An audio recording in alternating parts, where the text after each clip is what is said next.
We can offer better service. We can offer good desserts. We can offer an amazing wine list.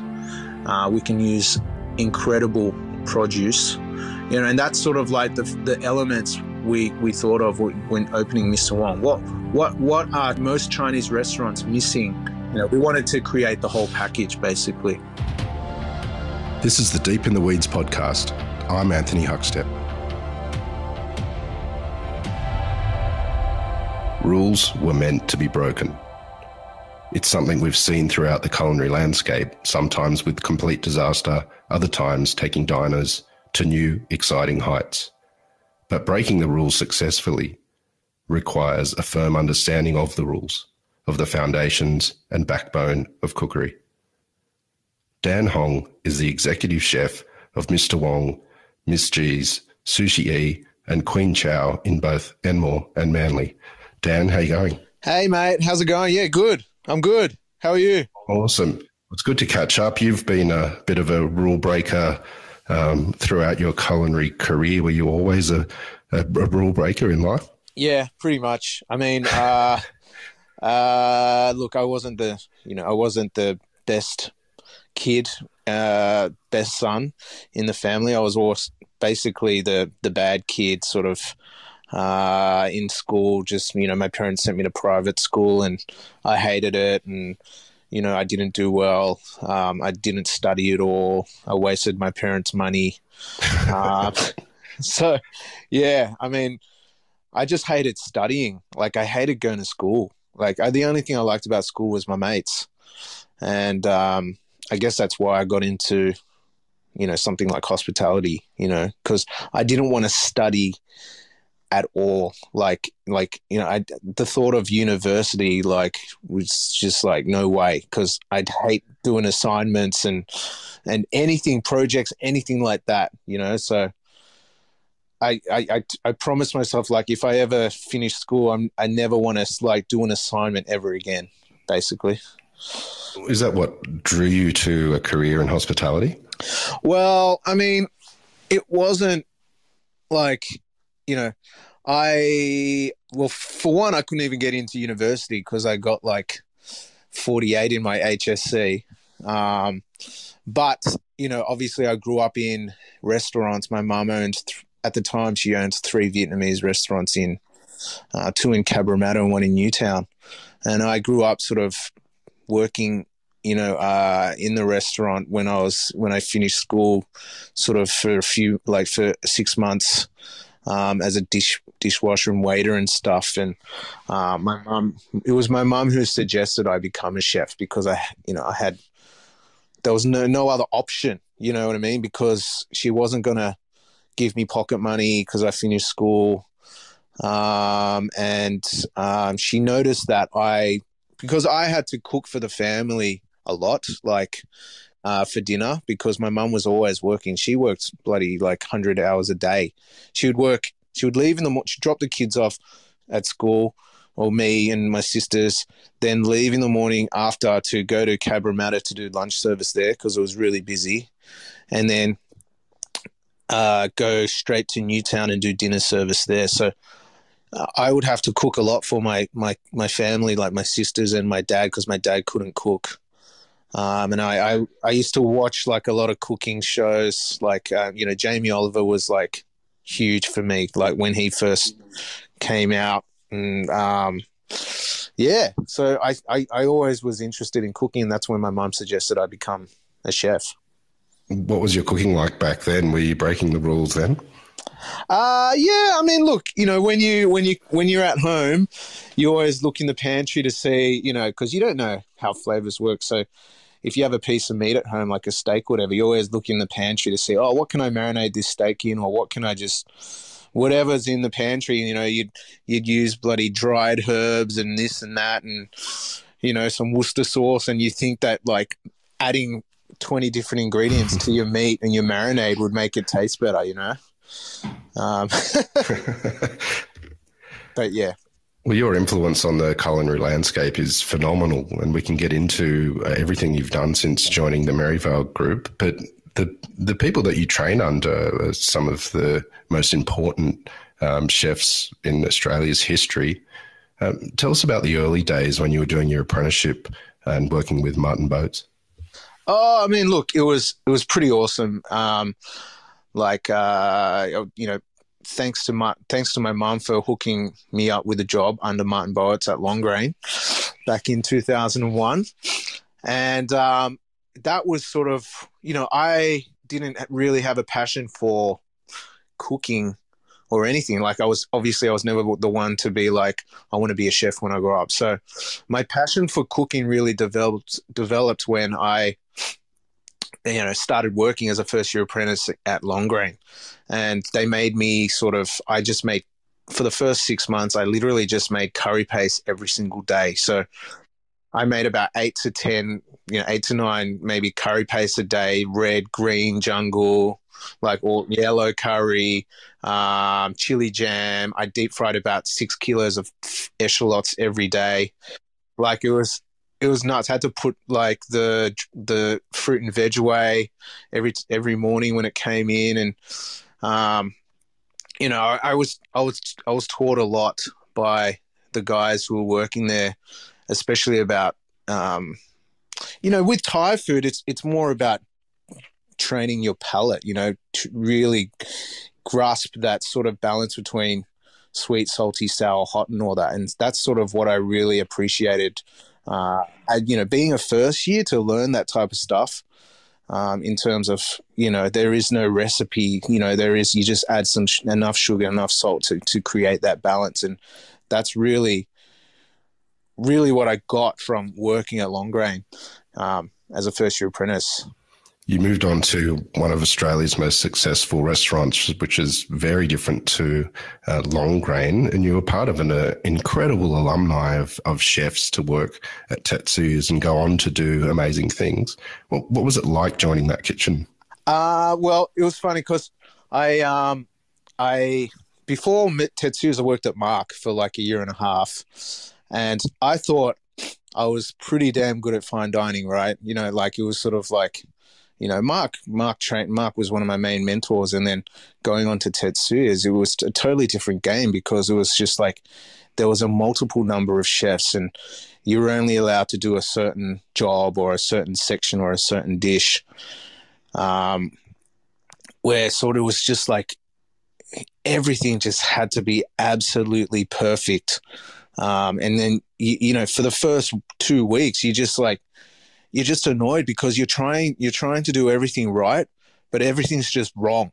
You know, you'll get like every second chef going, nah, that chive is like too small, that chive is too thin, you know, and all that. And it was quite frustrating at first, but then once you got into the groove, it was a pretty awesome place to work. Like, I mean, it was a bit Groundhog Day-ish, you know, because I was on like the trout section with Jowett at the time. Jowett started about a month after me, and yeah, I mean, we just bloody did the same. Like, you come to work and you would know as soon as it hit 3 o'clock, that person over there would be, you know, like Phil Wood over there would be making raviolis, Luke Powell would be chopping tomato concasse, Dan Pepperell would be making beetroot carpaccios, like, you know, Darren Robertson would be portioning the trout. It was just sort of like you knew exactly what everyone was doing at a certain time of the day. That's how sort of regimented it was. Both under Mark Best and at Tetsuyas, both of them have created the most incredible alumni of chefs, and you were part of both of those kitchens. And a lot of you are really great mates too. What was it about those kitchens that created such incredible chefs? I don't know, man. Like, it's just sort of, I guess we were just fortunate to be cooking at that time, where I'm not saying there aren't passionate chefs anymore, or like enough passionate chefs, but, you know, we would, like me, I just remember like we would just talk about what was going on around the world, like all the time, like restaurants around the world, like, you know, you know, we would save all our money, and on the weekends we'd go to certain restaurants, and we would just talk about, you know, what Ferran was doing, what Charlie Trotter was doing, what Ducasse was doing, what Michel Bras was doing. And just, you know, that would be our sort of motivation, going like, oh, man, look, there's this guy fucking, this guy in Spain, like, who's doing this type of stuff right now. And then we would try certain things. And, when I first went to Tetsuya's, like we were doing sous vide back in like 2005. You know what I mean? Like, it was just like, it was just sort of like, I don't know. We just sort of all had the same passion for, I don't know, perfection in food. At the time, that's what we were obsessed with. We were obsessed with fine dining and what was going on around the world and who was making waves, and was like Hester Blumenthal and stuff like that. So, I guess that's why. I mean, obviously now we're not cooking the same type of food or motivated or inspired by the same type of scene, but I think back then we all had that same passion of working for the best restaurants we could. You ended up working with Mark alumni Brent Savage in a tiny kitchen, and I think that's the first time I met you. How different was that iteration of fine dining and being absorbed in that world where the Bentley just got started? Oh, mate, that was like some of the toughest times, like working for, I mean, it was tough, but it was also really, like satisfying to work in, there was the first sort of restaurant where I was a part of in terms of like starting from scratch.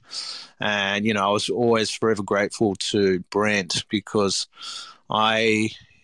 when Brent told me about Bentley and he wanted me to be part of the opening team, I wasn't going to be the sous chef, actually. I was going to just be a chef de partie coming from Tetsuya's. And actually Elvis and Ben Milgate were going to be the sous chefs. Wow. And they actually pulled out to open Bodega, like last minute, right? Wow. And I became the sous chef by default before it first opened at like 21 years old or something.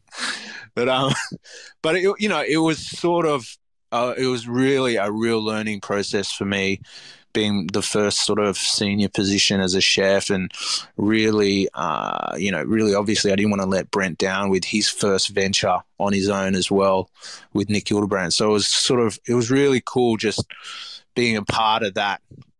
We were trying to do some different stuff, a lot different, sort of really inspired by what, the people in sort of San Sebastian, Barcelona were doing at the time. And it was really cool, really cool to sort of, do that type of food. And, you always doing different techniques and, learning different techniques that no one else was doing in Australia. But yeah. Well, at the time, the term molecular gastronomy was being thrown around everywhere. And I guess Brent was kind of in that boat in a way. Is there any dishes that you remember from that time? Yeah, I mean, there's a few tapas dishes, like, we had to like, I don't know, man, we had to like thinly slice potatoes and wrap little chorizos in them and skewer them, and like all this different modern type of tapas, and popcorn chicken, and like we used to do obviously spherification, making pearls and stuff like that. I just remember, all I remember was just being in the shit every day.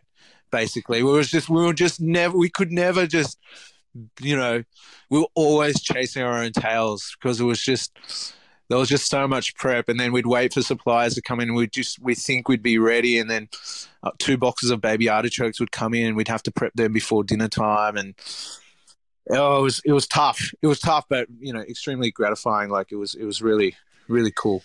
And Brent, Brent doesn't get enough credit where credit's due. He's one of the greatest chefs in Australia. You know what I mean? And for him, Brent is one of the most consistent chefs in the scene. But he just doesn't. He's such a humble guy. What was a really key pivotal moment for you? I know you spent a bit of time at WD50 in New York before joining and becoming head chef of Lotus. Tell us about that period of time and how things changed for you. Well, things changed because I went to WD50 to stage with the intent of like being sponsored so I could live in New York. And obviously when when I got there, I found out they don't sponsor anyone, and all the Aussies that work there were just working there illegally, basically. That's actually where I met Glenn Goodwin. He was the manager of WD-50 at the time. And, and I thought that was what I wanted to do. Like, I wanted to do like molecular gastronomy. That was what we were doing at Bentley. I wanted to do that. And when I found out that I couldn't really stay, so I stayed there for 2 months, and I came back, and I was just I actually didn't know what to do when I got back. I came back and worked at Bentley casually for a bit. But I knew I didn't want to stay at Bentley or anything like that. And then I just literally on the second day I was back in Sydney from New York, I got a call from Frank Roberts to, see if we wanted to catch up, because Frank used to always come to Bentley and sit at the bar and stuff. I knew him from back in the day. And he was like, where do you want to eat? Let's go for lunch. Like, choose a Merivale venue. And at the time I was like, I want to go to Est, because back then that was like the best. Like, it was like Peter Doyle 3 hat. I've never been. And that's when he was sort of like, look, we've got Lotus happening. If you want to do a tasting or whatever, see if you want to go. We want to, see if you want to put your hand up for the head chef role. And I thought I might as well. What was it like joining the Merivale group? It was a big group at the time, but it's obviously much bigger now, and part of that is your influence too. Tell us the early days of Lotus, of what it was like being a head chef for the first time, trying to create your own food. Well, look, when I first, if you look at it now, Merivale probably has about 3,000 employees on the books, and when I joined, I think they had about 700. So it's grown exponentially, the business. But yeah, I mean, look, when I first started, I obviously didn't know what my style was. I didn't really have any identity as a chef. So I just, I knew it was a bistro, obviously, but the Potts Point crowd, they're very sort of, it's hard to win them over, to be quite honest, like especially around that area, Chalice Avenue and all that, Macleay Street, they know what they want. So it actually took me a while to sort of win the locals over, because I thought, okay, this is what I'm going to do. I'm going to do bistro food, but I'm going to use some of the techniques that I've learned at Bentley and so on. So I thought I'd use a few modern techniques and maybe combine a few Asian flavors here and there. And not much. I mean, some of the dishes were good, some dishes weren't. It was sort of really quite a little bit confusing for a bistro. Especially coming after Lauren Murdoch, who was, really simple sort of rustic Mediterranean flavors, Yeah, but it was cool. I mean, we're a great team. Chow at you was my sous chef. Dan Pepperell was like chef de party, and we would do like 100 covers, just the three of us, like on a Saturday night. It was pretty cool. We had a good team. What was it about that foundation that you built that led to this incredible influence that you have with the multiple venues? Look, I don't know. I mean, look, I always go back to, I got to thank Justin in terms of when his idea was to, take over the spot where Miss G's is and do just sort of food that I love to eat and that I just think is delicious. That's sort of when I really found my stride, like really found an identity about sort of like this is what I am, this is what I want to cook and so on. So I feel like ever since we opened Miss G's, it was more about, look, I just want to cook really delicious food with no rules. And look, if you want to come and work for me and really, know how to create, a base of flavors and layers of complexity in a dish without making it too fussy and making it fun, then join me, let's do it. So that's the one thing I'm proud about, sort of showing the chefs that sort of worked under me through the years, is sort of understanding where flavor comes from and how I understand flavor and how I can really get the most out of taste the flavor of each dish, you know. Well, Miss G's was the restaurant where you really did sort of prove how to break the rules successfully. Is there any dishes that really stand out for you from the early days? Yeah, I mean, there's obviously two dishes that are still on the menu now that I think that I think are timeless, and it's the Vietnamese steak tartare with prawn crackers. That was sort of, not many people were doing Asian style beef tartares back then in 2010. So that always, I can never get sick of that dish. And then obviously the prawn toast with yuzu aioli, and we use like a sourdough instead of just a normal crappy bread, which really adds that extra crunch, and making sure that the prawn part of the prawn toast is like double the thickness of the bread. So it's sort of like, that's what people were just like, oh my god, like this is prawn toast. It's like, yeah, man, this is like. So it was sort of like those type of things where I don't know, like the best dishes I think are dishes that people can relate to, obviously can identify with, but obviously your take on it that makes it, you can sort of make it a little bit better and make it your own, What sort of role and how important has that foundation of those fine dining restaurants had on your ability to take things to a different level and be so creative?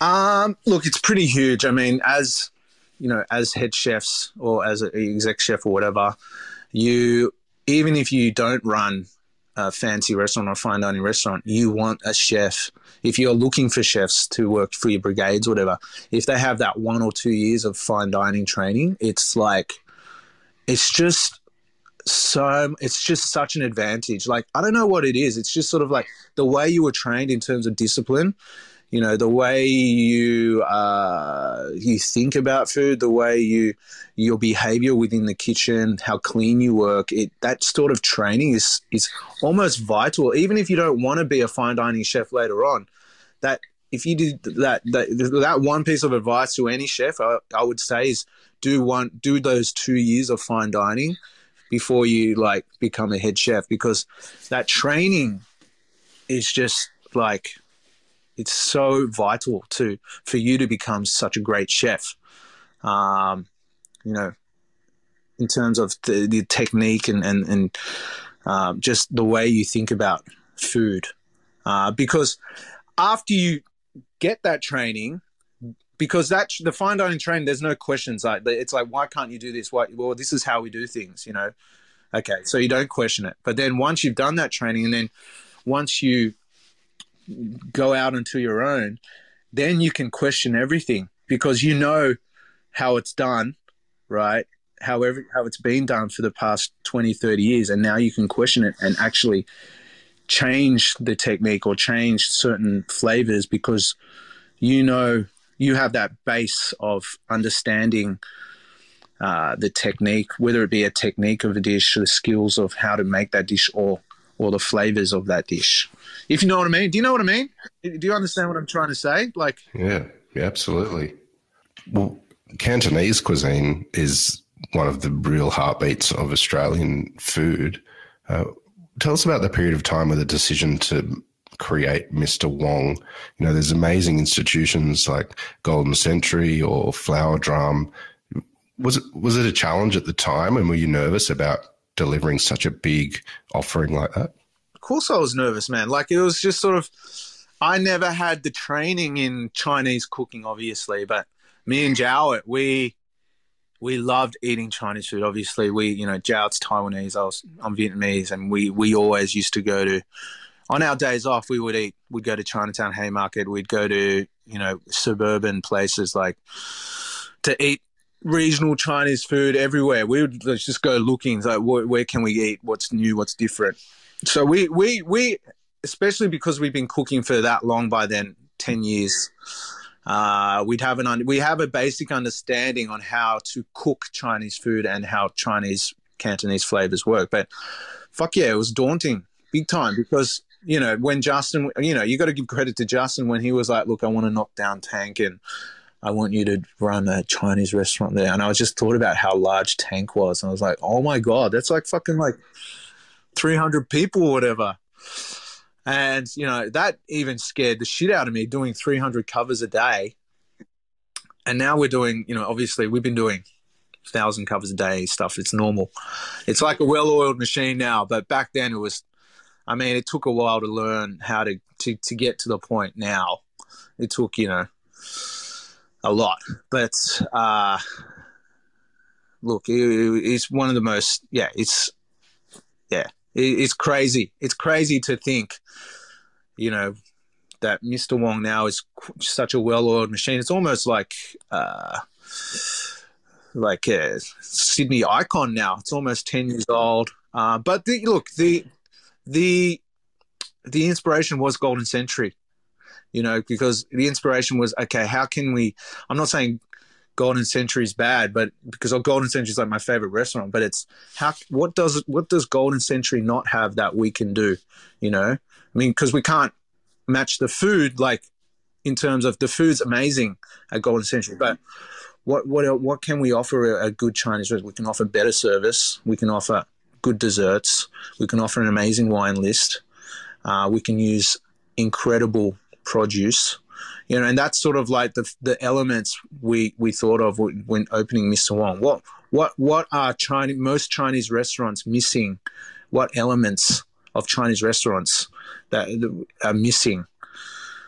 We wanted to create the whole package, basically. Well, one of the features when walking into Mr. Wong is all the ducks hanging, and I've been there and missed out because they'd sold out. I know how popular it is. What sort of volume of ducks do you go through in a week, and what does it take to prepare the duck? We go through about 80 ducks a day. Wow. And it's sort of almost like a 3-day process. So the ducks come in the morning, obviously, and they're already pumped. So you have to separate, obviously, the skin from the meat in order to get the crispy skin. Usually traditionally you'd put your mouth against the neck of the duck and you'd blow so hard that the skin would separate from the skin, but they use an electric pump now. And so basically we make a brine, right? So we make a brine and we brine them overnight. That's the first day. The second day, we take them out of the brine and then we blanch them. That's just, to tighten up the skin so it gets more crispy and roasts more evenly. So you blanch them in boiling water. Then you dip them in the maltose solution, and that's what makes it really glazed and lacquered when you roast. And that's the second day, and you hang them up. And then the third day, you roast them. You've managed to straddle an incredible career with multiple venues at Maryvale, but also you've hosted television shows and been judges on television shows. What's that world like for you? Yeah, it's not bad. I don't, I like it. I like sort of doing different aspects of, just being a chef and going to work and sort of doing service. I like to explore different, avenues. But to be honest, that's not what I want to do. It's not what I want to do all the time. I just like to sort of film a few things. If I have, I've actually got a TV show coming out soon with SBS. But that would only take about 2 weeks of my time away, filming the whole season and then coming back to work, So I like doing those things, and I think it's fun, and it gets publicity out there, and it gets more people to come to my restaurants, which is great. If people enjoy it and it makes them happy, then I'm happy. Do you know what I mean? That's why I do it. Yeah, that's why I did the Instagram thing during lockdown. I just wanted to show people how easy the food I make is. Yeah. You've covered so many more cuisines, with Papi Chulo and also El Loco. Queen Chow, so many different cuisines. Well, what's some advice that you would give in delivering such different cuisines, and what's important to make them successful? Well, what's really important is you really have to have that really basic understanding of the flavors of each cuisine. You know, we don't take things lightly when we open up certain concepts of different cuisines. Like for example, El Loco, I went to Mexico twice. I went to LA. I really ate as much as I could to really understand the Mexican flavors and the techniques that go behind Mexican cooking. Same with, Papi Chulo. You know, me and Pat Friesen, before we opened, went to America, went to Nashville, Memphis, Texas, so on, to try different barbecue as well. You know, so it's sort of like not everyone can just do it, you know.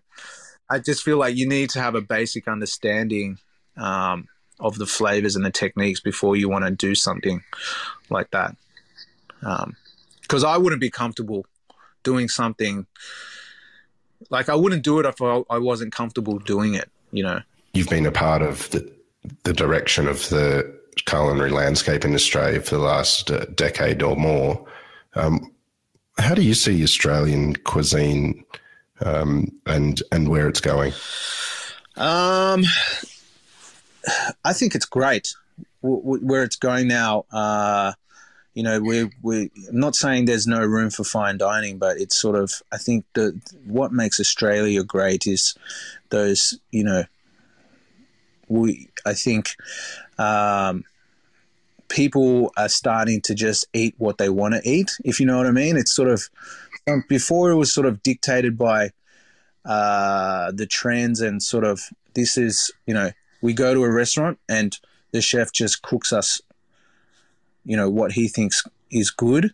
But I think now it's become a bit more relaxed and casual, where I think we don't mind paying like $200 for a steak, but I don't want to be forced to have 6 courses. You know what I mean? Like, it's sort of like, I think that's where it's heading in terms of eating, you know, paying for amazing service. We can pay for amazing produce, but we don't want to commit to like a sort of that bracket of just, you know, eating 5-6 courses or so on. And I think that's what's so good about Australia, and that's what's different to a lot of other countries, is that, you know, I don't know, it's that freedom of, you know, eating what we want to eat. I know you're still quite young, but you've achieved so much, and there'll be much more ahead. But what's been your proudest moment so far in your career? I don't know, man. I can't really put it to one sort of moment, but I guess a proud moments for me as you know, where I am now, is the people that have worked, you know, under me and have left and have achieved great things on their own. That is what sort of I would love my legacy to be. You know, that's what makes me feel great, you know. Well, that's already happening. And Dan, we've loved having you on Deep in the Weeds today to share your story. And I know there's much more we can talk about, but we look forward to seeing this new show on SBS soon, and what you're going to bring to the dining table in the future as well. Thanks a lot. Please keep in touch, and we'll catch up again soon, mate. Appreciate it. Thanks for having me. This is the Deep in the Weeds podcast. I'm Anthony Huckstep. Stay tuned as we share the stories of Australia's hospo community, suppliers and producers in search of hope during this pandemic. Special thanks to executive producer Rob Locke for making this all happen. Follow us on Instagram at Deep in the Weeds Podcast, or email us at podcast@deepintheweeds.com.au. Stay safe and be well.